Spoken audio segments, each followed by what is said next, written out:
Iya, dalam tahap metodologi untuk pembersihan hati seperti yang digaji oleh Buya kan ada yang itu, ada yang belum dibenarkan. Mohon arahan supaya benar-benar kita sampai pada titik kesadaran bahwa segala apapun yang kita miliki itu adalah atas kehendak Tuhan.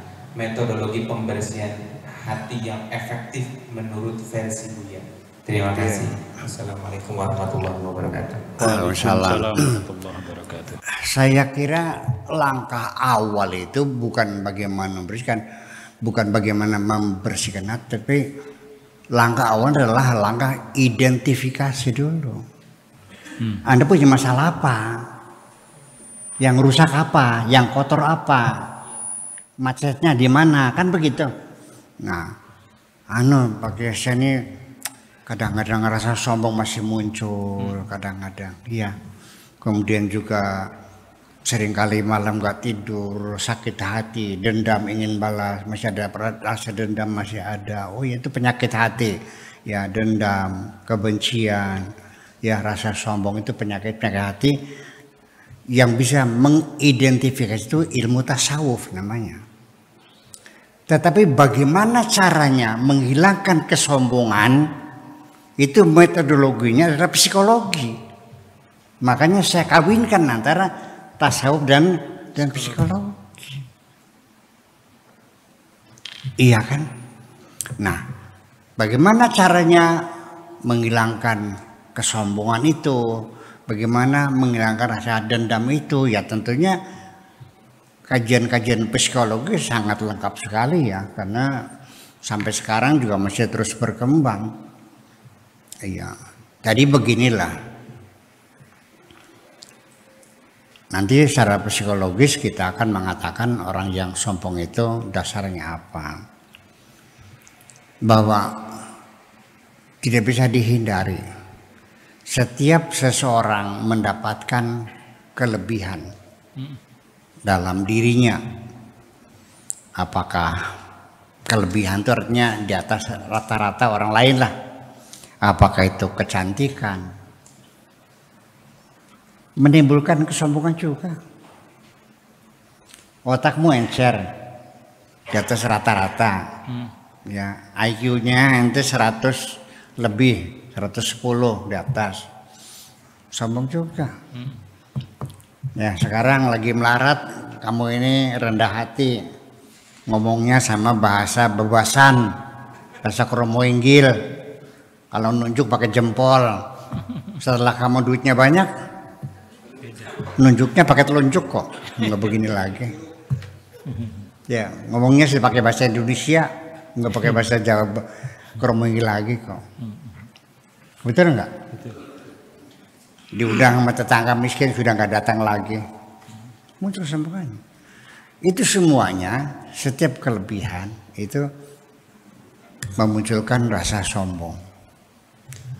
Apakah secara terbuka atau memang Anda kemas juga tapi tetap sombong? Ya, pura-pura tawadhu kan gitu, bisa terjadi. Nah, caranya makin gimana? Kita dengan logika sederhana saja.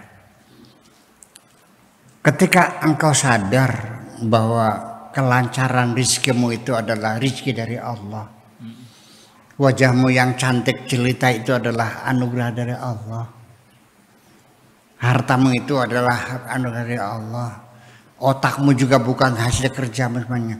Atas dasar apa Anda merasa bangga terhadap sesuatu yang Anda miliki sebagai pemberian dari Allah? Di mana tak bangganya? Makanya saya berkata berulang-ulang, ketika saya disanjung dengan cerdas, Buya tuh cerdas, saya nggak seneng, biasa aja. Ya kenapa? Karena kecerdasan saya adalah pemberian Allah aja, bukan hasil kerja saya kok. Ngoleh di paij.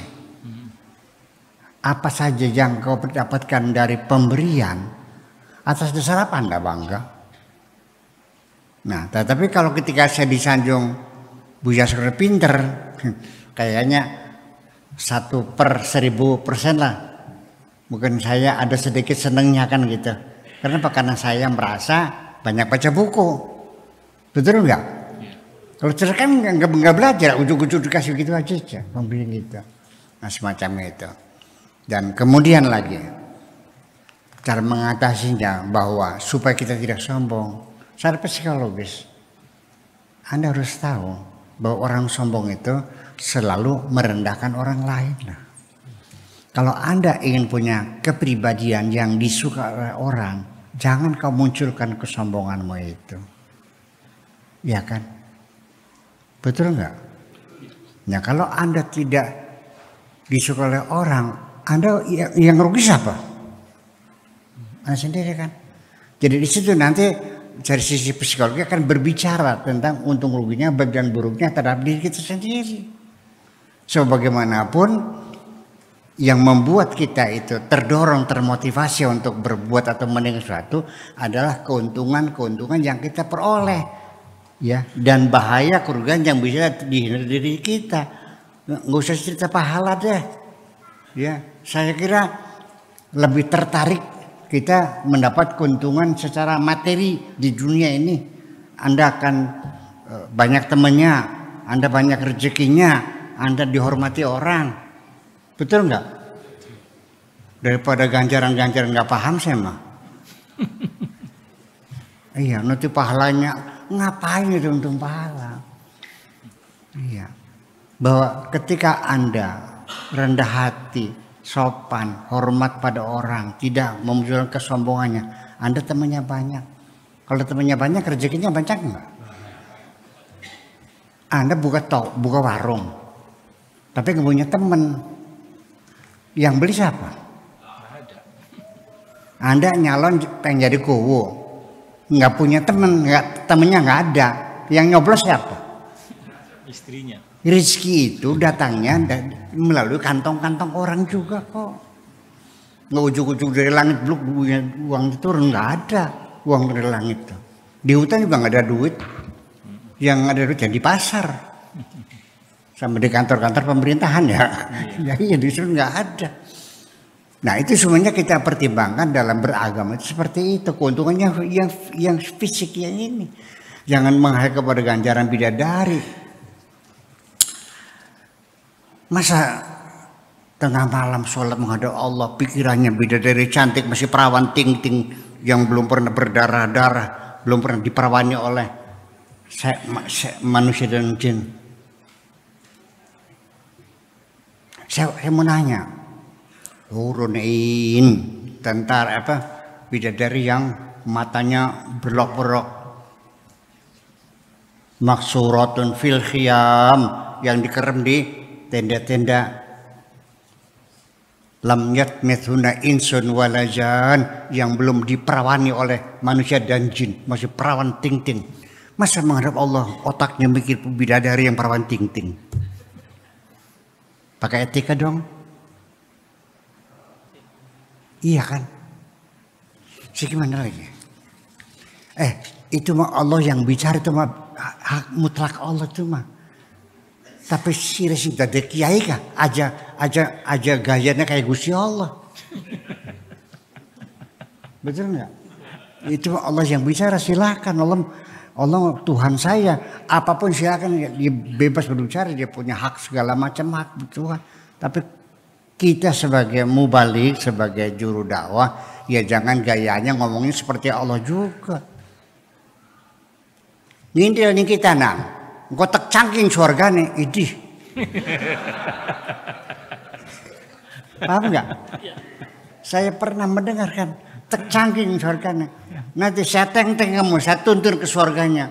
Seperti telah meyakini dirinya bakal masuk surga kan, macam-macam itu. Nah itulah dari. Pada akhirnya bagaimana cara mengatasinya? Nah nanti kalau Anda masuk dalam perguruan sekolah-sekolah spiritual ya, padepokan ya, ikut pada torekat, nanti itu caranya lain lagi. Itu melalui langsung menggempur langsung dengan menyibukkan diri kita, berzikir sebanyak-banyaknya.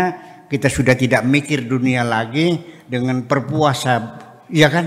Dengan perut lapar, mata ngantuk, tenaga lemas, berpikir itu menghancurkan. Itu juga efektif untuk memberi itu zikir itu. Jangan bilang tidak, itu efektif. Ingat ke bulan puasa? Ingat ke bulan puasa? Kamu puasa kan? Nggak makan kan? Lapar nggak? Nggak minum kan? Dahaga? Enggak. Malamnya sholat sunnah 23 rakaat. Kok bisa? Lebih lagi setelah selesai sholat baca Quran sampai jam 12. Kok bisa? Pada lapar kan? Pada lemes kan? Coba dibuktikan sekarang di luar bulan puasa. Sanggup nggak kamu sholat 23 rakaat? Baca Quran jam 12 malam. Sanggup nggak? Kenapa? Ya itulah ketika jasad kita ditindas, rohani kita bangkit. Itu. Ya, jadi kedua-duanya nanti kita pakai persoalannya mah. Ya, kedua-duanya kita metode dressur, namanya dressur.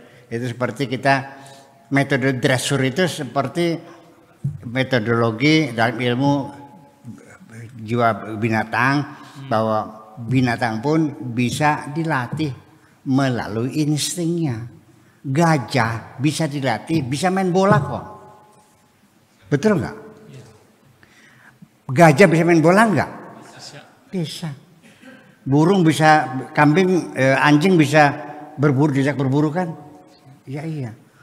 Burung apa? Burung elang kan bisa untuk menangkap unsur mangsanya. Apalagi manusia. Sistem dressur juga kita pakai sekali-kali untuk menuju kebersihan rohani semacam itu. Saya kira begitulah kira-kira. Makasih.